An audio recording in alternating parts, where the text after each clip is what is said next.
Becca, this is Dr. Dundon. How are you today? I'm doing well. Are you doing well, too? I am. It's a beautiful day here in Nashville.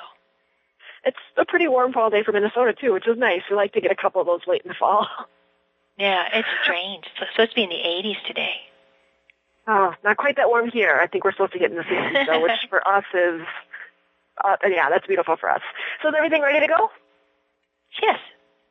All right, I'm going to do a little bit of the intro and then do the questions. That's great. Many families are starting to get ready for the holiday season, but what might not be on the top of mind for people is to prepare for the flu season, which can actually vary from year to year. Here now with tips on how to stay healthy this year is Dr. Mary Dundon, Associate Clinical Professor of Pediatrics at Vanderbilt Children's Hospital. So, Dr. Dundon, what makes the flu so unpredictable?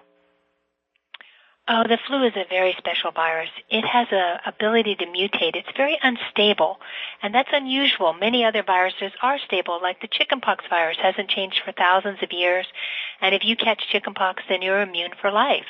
But the flu is constantly changing and mutating, and there are more than one type of flu. There are flu A's and flu B's, and even among that, there are types of A's and types of B's. The flu can come as early as October or as late as March. You can have more than one in a season. So there's a lot of unpredictability to the flu. It's a moving target. It's a challenge for the medical community. So you mentioned it's a moving target. Why is it important for us to try to protect ourselves against the flu then? Actually, the flu is our number one infectious disease killer. I tell people probably your biggest accident would be a car wreck, so make sure you wear your seatbelt. The most likely infectious disease for you to catch and be hospitalized is influenza. You should be vaccinated. Each year, 35,000 Americans die from influenza. 200,000 are hospitalized. Of those, 20,000 are children. And I'm a pediatrician, so that really strikes home. We are very busy. There's lots of illness, 20,000 children, and about 100 children die each year of flu. So not as much as in the elderly, but half of the kids that die were perfectly healthy before they caught the flu. So the flu is important. It's our biggest infectious disease killer. And so what groups need to get a flu vaccine? Well, it used to be that we just vaccinated the 65 and older, but then as we studied, we found that children under 2, under 5 are hospitalized just as often as the elderly. So then we started moving to vaccinate children as well as the elderly, and as we got better vaccine supplies, we started to move, and now for a number of years, it's been everyone 6 months and older. So much is about contacts. Everybody's talking about Ebola and their contacts and their potential to spread it in the community. Same with influenza. We need everyone to be vaccinated so no one is a contact for another person to keep spreading it in a community. And we have great options now. I've teamed up with AstraZeneca to talk about these options for families. We all know about the shot. It's available for ages 6 months and older, but there's also a nasal mist for children 2 to 49 years. So children 2, adults would be 49. Children 2 to 49. And this year, for the first time, the Centers for Disease Control has actually come out with a preferential statement saying that the nasal mist is superior to the shot for children 2 to 8. So for children 2 to 8, the nasal mist is preferred, protects your child better, which is wonderful news for families, wonderful news for me and my nurses. Less screaming, less crying, less chasing down kids and hiding under tables for having to have an injection. The mist is actually better and protects kids. And pretty much all that happens is the kid will sneeze right after they get it, maybe. And that's what happened with my child when they got vaccinated last year. She just sneezed right afterwards. That was it. No crying, nothing else. Yes.